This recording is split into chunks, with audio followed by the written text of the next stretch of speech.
parang mas malala ang bawat hapdi na gumagapos sa aking kamay.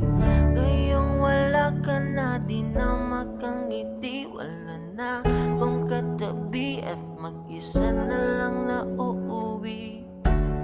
Di na maghahanap pa ng iba, puro takot at kaba. Bakit iniwan mo akong bigla?